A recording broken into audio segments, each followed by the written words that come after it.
I made the mistake of thinking I could trick the devil. I was the lead singer in a rock band. My intent was to get famous and eventually convert the band to a Christian rock group, using my influence and stardom to bring my listeners into the light of Christianity. I didn't realize how hard it was to make it in the music industry until the bills racked up, and our group was just a name among endless waves of starving artists. I called Lucifer knowing he was the only one who could grant me immediate success. I thought if I kept my intentions pure, the Lord could surely forgive me if I brought more people into the light. Lucifer came when I called. He stayed in the corner of my bedroom.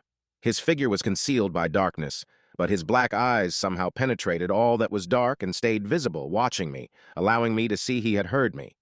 I asked him for my band to become famous and influential in exchange for my soul. I truly believed God would forgive me and somehow save me for this. Lucifer never spoke directly. Only a hissing sound in my head relayed the word, deal. I heard him snap his fingers, and just like that, he was gone. My senses drowned in fear when the judge sentenced me to death. I never remembered going to the celebration party for our newly released album, or taking the drugs they found in my system. I never even remembered holding a gun in my life, let alone blowing the brains out of every one of my band members. Somehow it happened, though. The witnesses said I just stood there looking possessed. The incident hit headlines and my band's music became famous, not for the true meaning of the content of its messages, but because every conspiracy theorist and Satanist thought some hidden underlying message laid in there somewhere. They analyzed the lyrics, meant to be positive, as some hidden agenda for evil things, but it wasn't. My band's name was talked about all over the media. They were famous for all the reasons against my intentions. I became influential, but not for what I wanted.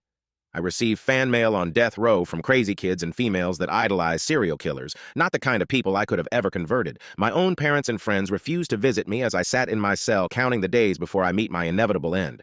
My thoughts spin in a whirlwind of questions every day, wondering if there can be any forgiveness for me when my intent was pure. I wonder if it will hurt when the day of my execution comes. Maybe the injection that will eventually stop my heart and wipe my conscience from existence won't be so bad, at least, I hope.